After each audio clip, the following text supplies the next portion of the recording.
In today's video, I'm going to be changing out the clock spring on a 2010 Nissan Rogue. But if you haven't already forgotten to subscribe, check out my channel content for more, or leave a comment. And my phone is going off. But in today's video, I'm going to be changing out that clock spring. That clock spring needed to be replaced. And it gave me some pretty notable symptoms. I mean, first the horn didn't work, but when tested with the power probe, the horn worked. Okay. Horn fuse isn't blown, circuitry to the horn is good, and we have continuity through the board, let's just say. Or through the line. Airbag light was on. That was the second issue that I faced. When the airbag was on, I figured out that that was symptom 2. And symptom 3 is the fact that my accessory buttons, turn signals, and cruise control did not work. So all of that played in one big old circle that told me to check that clock spring. Now, the clock spring is something that's really, on this vehicle, it's pretty simple to replace. But I let the vehicle sit, particularly in my case. I'm going to walk you through my steps quickly. Disconnected the battery, let it sit for more than 30 minutes. I let it sit for about 38 minutes before I even touched it. The reason is I want to make sure my SRS system and or my vehicle is completely free of power. The second part is I need to make sure that my car is completely safe for me to work on. That means I am not creating any static electricity, I am staying in one position, I'm not doing anything to cause myself to create spark or cause a detonation of the vehicle's airbag. You want to take extreme care with airbags. You know, they are a projectile and classified as essentially a loaded you-know-what, but, you know, the big thing that go pshing. But you also want to be very careful with those, especially when you're removing them or handling them. One big thing that I do when I pull an airbag out is I take it out, I carry it facing upward in case it detonates, and then I set it down on the seat or I set it down on the ground away from the vehicle facing upward in the event that it does detonate. The reason is you don't want that projectile going up in the air or going into the roof and becoming a projectile either to you or causing damage to the vehicle. Otherwise, you always want to confer to the manufacturer specifications, because those manufacturer specifications will tell you how to disable the system in a safe way that not only will help you, but it also is helping the technician, aka myself, to not get hurt. So, with that being that, I changed the clock spring out on my 2010 Nissan Rogue. Let's get right into it. Yeah, it's a Nissan Rogue. That's the Mercedes in the background. But we need a clock spring for this Nissan Rogue on a very snowy day. Primary concerns that were present when the clock spring was going out is the fact that, you know, first, I have no horn. Okay, that could have been a horn fuse or horn relay, but when cruise control itself doesn't work, and we have an airbag light, that tells me that we need a clock spring in this 2010 Nissan Rogue. I'm gonna start by first lifting up the hood and disconnecting the negative battery terminal and waiting 25 to 30 minutes to make sure that the airbag, our SRS system, is completely deactivated from the vehicle before unplugging or disconnecting the airbag. Using a 10mm, I'm just gonna loosen and remove that negative battery terminal. Yank! There we are loose, and I'm just gonna wiggle it off. Now all I have to do is sit and wait for the next 30 minutes to be safe, making sure that my airbag or SRS system is completely deactivated. It's salty today. Using a T27 or a T30, there are 2 security bits, Torx bits, on each side of the steering wheel that are covered by a plastic cover that needs to be removed. Once those 2 bits are removed, I can disconnect the steering wheel. It's a dual stage airbag and it has a yellow and orange connector to it, and it needs to be disconnected. There also might be a system or a wire for the cruise control options. Using a Craftsman V-Series and a 1/4-inch socket, I don't know if you can see that, it says quarter. I'm gonna start by taking my bit right here 1/4 inch bit, just like that, and I'm going to loosen and remove the airbag clock spring. Or pretty much, I'm going to loosen and remove the airbag.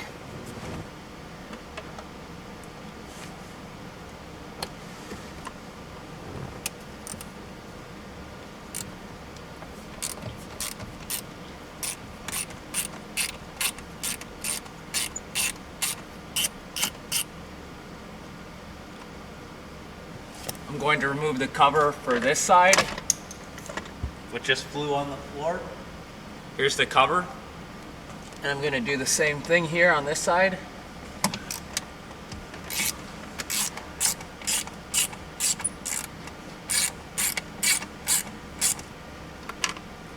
Oh, you booger. The bolt fell in there. The bolt fell inside of the... Ah! Okay, let's see if we can extract this one.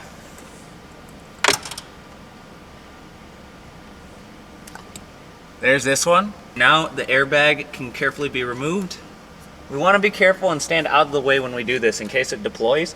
Last thing we want is to have this become a big projectile. And there we go. There's our airbag. I'm just going to flip it down just like this, making sure that everything's in order. Carefully put this in a position where you can see it. I hope you can see what I'm doing. Let me see if I can zoom you in a little bit more.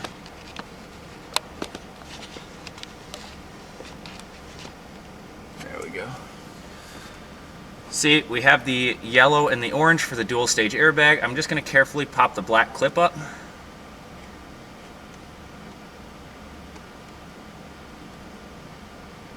I probably shouldn't be using this metal one, but I don't have nails at the moment. There's the first connector off. Oftentimes you'll probably be wearing a ground strap or something, so you're grounded to the vehicle. Unplug this connector right here.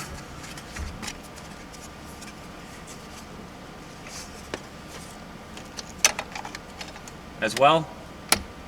I don't know why I cannot get that one up. Maybe I should use a pick, not a flathead. There it goes. Just like that, now I have the airbag. When we lay it down outside of the vehicle, we can see first it's a dual stage airbag. It's got 2 instead of 1. This is for our accessories that are on the steering wheel or the horn and the cruise control. And then on top of that, we got to be careful because on top of all this, when we lay this down, it has to be faced up in case it deploys, then it doesn't explode and become a big projectile. I'm going to use a 19mm socket and loosen and remove that bolt holding our steering wheel in place. Just kind of give it a nice pull, grab it, give it a nice pull.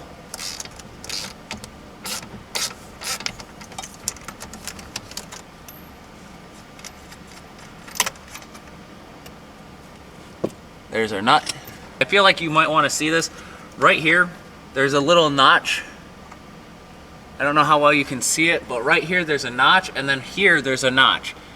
Our steering wheel has to line up with those 2 notches when we come back and put the steering wheel on. If they don't line up, then your steering wheel is going to be off center. Some manufacturers don't do this. On this vehicle, they do. I manhandle this thing off. Oh, I didn't even have to. Well, I guess I'm just going to pull the 2 connectors for the airbag out. Well, that was very interesting. I didn't expect that. It just popped off. There's our steering wheel, folks.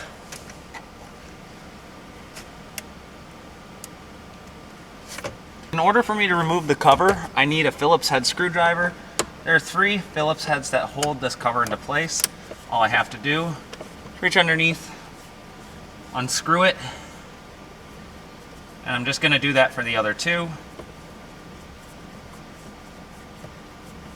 If it doesn't come out just easily, then we know that there's something holding it in place.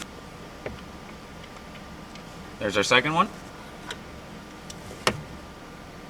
This thing should separate. Should just pop apart, nice and easy. I'm gonna bring this down all the way and then see if I can just take my flathead right in here. Just kind of pop those clips back in an area where I don't have to worry.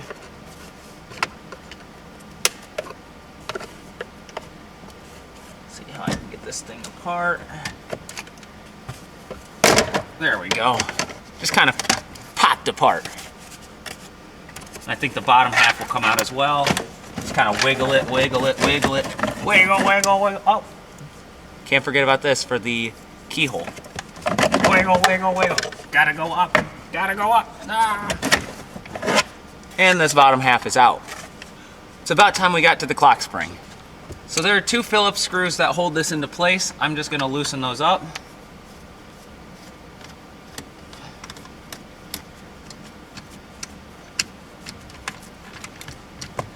And there's a clip on the back that just kind of pops it off. Then this whole thing kind of just moves around, as we can see. I'm gonna lock the column back down. On top of here, there's a little clip. I know it's hard to see, but there's a little clip on the top that needs to be removed. Right here. We can see it right here. And then I can slide this forward, which exposes our other 2 clips. Right here and right here, along with our steering angle sensor. I want to try to keep my best to keep it in the right spot. I don't want to be spinning this whole thing around countless times. All I'm going to do is remove the clip for the steering angle sensor.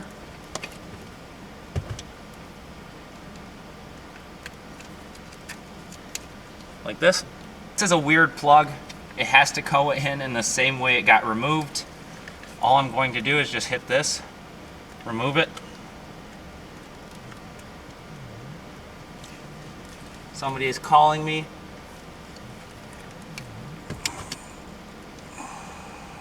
Hello.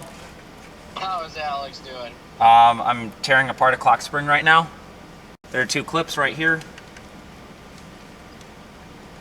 Just gonna slowly work those pins, those clips forward and back until they release. Never want to force it. There's the first one, so it looks like the gray one is loose. The gray one has to be removed first. It's like a puzzle piece. You got to figure out which one goes in and which one doesn't. Then the yellow one can be removed. Leaves us with our unit, just like this. It looks to be that there's 2 clips on the side of these.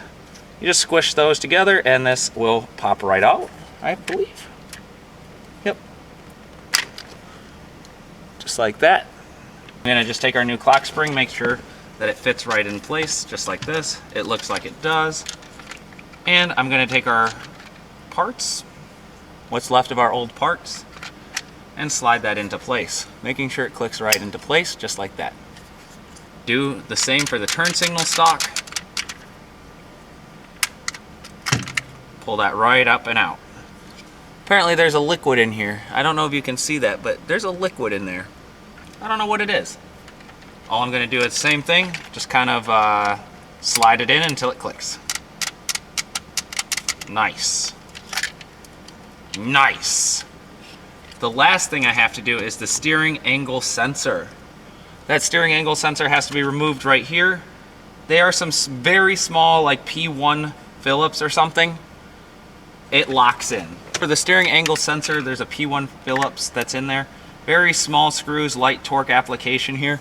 I'm just gonna loosen those up, those 3.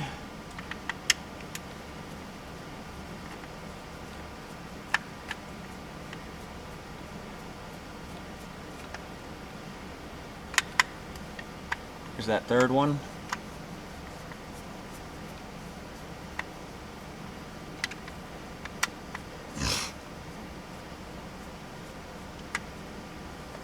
And what I'm going to do is just kind of pull this sensor and unit out.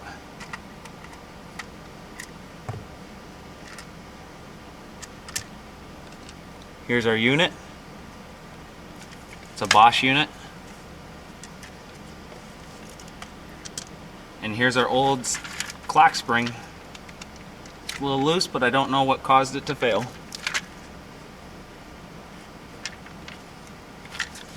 I'm going to take our steering angle sensor, making sure it lines up to the notches. There are 2 notches here and here. I don't know if you can see them. I don't want to drop the screws, but there are 2 notches there, and they line up to here and here. Just going to slide that in until it locks in. There, it kind of just fell right into place. Going to screw those 3 screws in.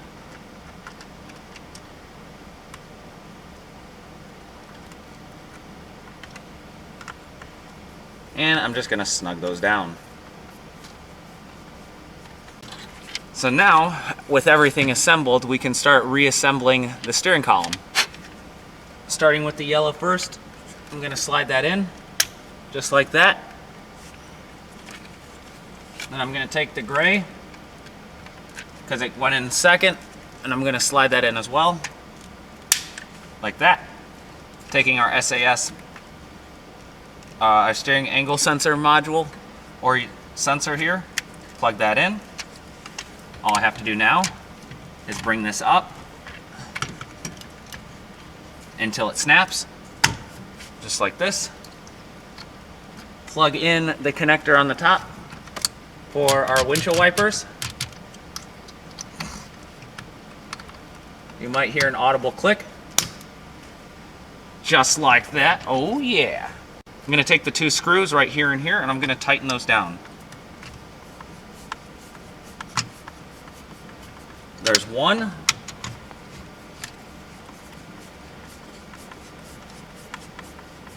And 2. Yeah. Now we're all assembled here. We're cooking. We're cooking with butter. I can return the lower half of this steering column back onto the vehicle. And I mustn't forget the cover here.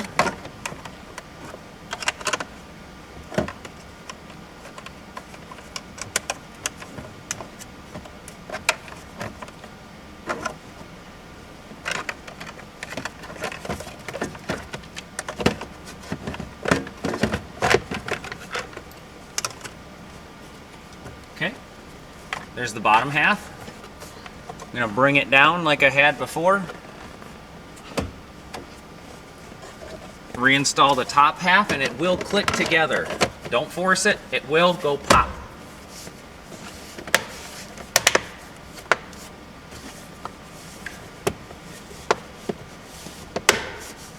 Just like this. Now I can reinstall the 3 screws that hold this all together.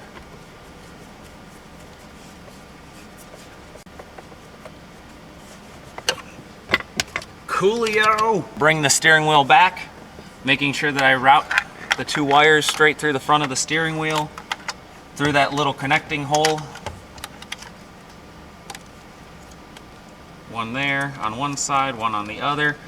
And then I have to also, at this point, remove the plastic retainer. This is the plastic retainer for the clock spring right here. Don't ever remove this until you're ready to put the steering wheel back on. I just removed it, it's right here. At this point, I can line up my marks on the steering wheel, making sure everything's lined up. So we can see right here.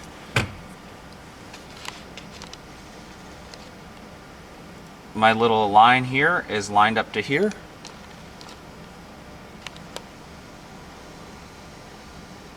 So zooming out, I'm just gonna wiggle it back into place till it lines up.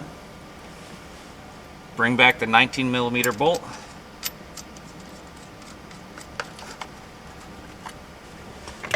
Take the ratchet.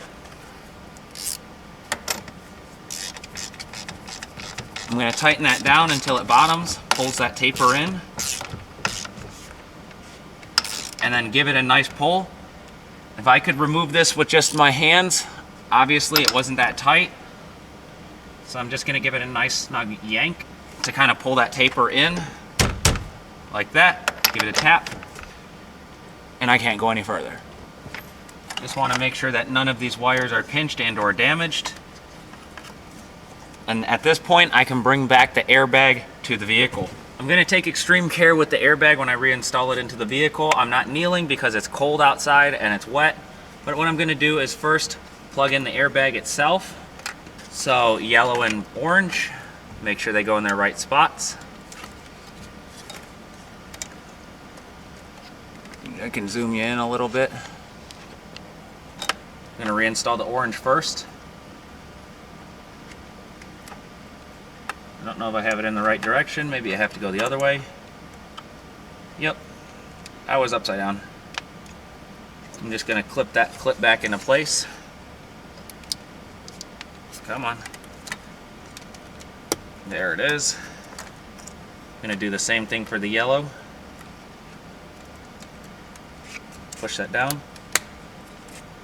And plug the clip back into place. Nice click. I'm gonna rotate this up so it all fits into place. Carefully aligning everything back up. Making sure it's not impeded or impacted by anything. I might as well show you this. These are security Torx. I don't know if you can see that, but these are security Torx. They have a special bit with a hole in the center in order for you to actually remove and install them. So, just something to think, just something to show you. I'm gonna reinstall those two security Torx back into the steering wheel, snug them down.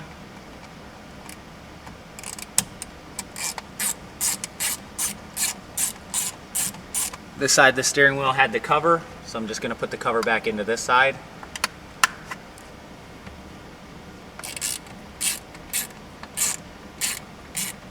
At this point, I can actually reinstall vehicle power and verify that everything works. We have a horn, cruise control works, and hopefully our airbag is also off.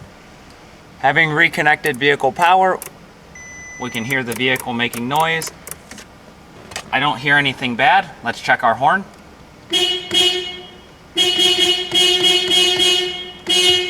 Okay, so that works. So now, let's check if our airbag light is off as well as our cruise control works. But also, the turn signal didn't engage. Okay, windshield wipers. Let the vehicle sit for a minute. Let's check cruise control. Our auto cruise light pops on and off, which I'll show you in just a moment. Our turn signals work. And our light switch works. Making sure you see it too. First horn. From both sides. That's functional. Cruise control. Switches work. Turn signals. I think that's safe to say that the clock spring works. Now I'm wondering what this airbag light is on, so let's quickly check that. Maybe the airbag module needs to be reset. So I'm going to check that first. Maybe there's a fault in the airbag. But so far we're on the right track of mending this vehicle's clock spring concern.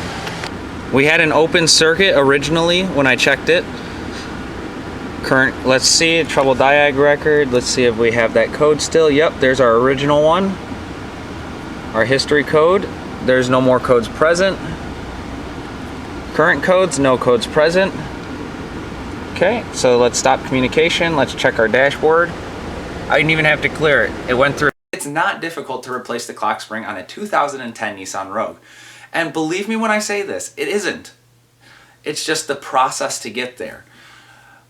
And the difficulty or challenges that you may face, like the security Torx, or the fact that you may not feel comfortable with an airbag, or this or that. It could be a multitude of different things. But for me, it was actually a really simple process. I was able to put it back together, and I'm only about an hour or two into the whole system. Like, I kid you not, when I filmed the video, it came out to an hour and 35 minutes. Plus the 38 minutes that I allowed my battery to sit completely disconnected. So it's not a difficult process at all. Just an intimidating one, if it may. Alright, with that, hopefully you found this resource useful to you, and I hope that it helps and aids in your repair to your vehicle's clock spring on a 2010 Nissan Rogue, and it can be applied to other models with varying components. As normal, don't forget to comment, like, and subscribe, as well as check out my channel content for more. And hey, when it comes to cars, have fun!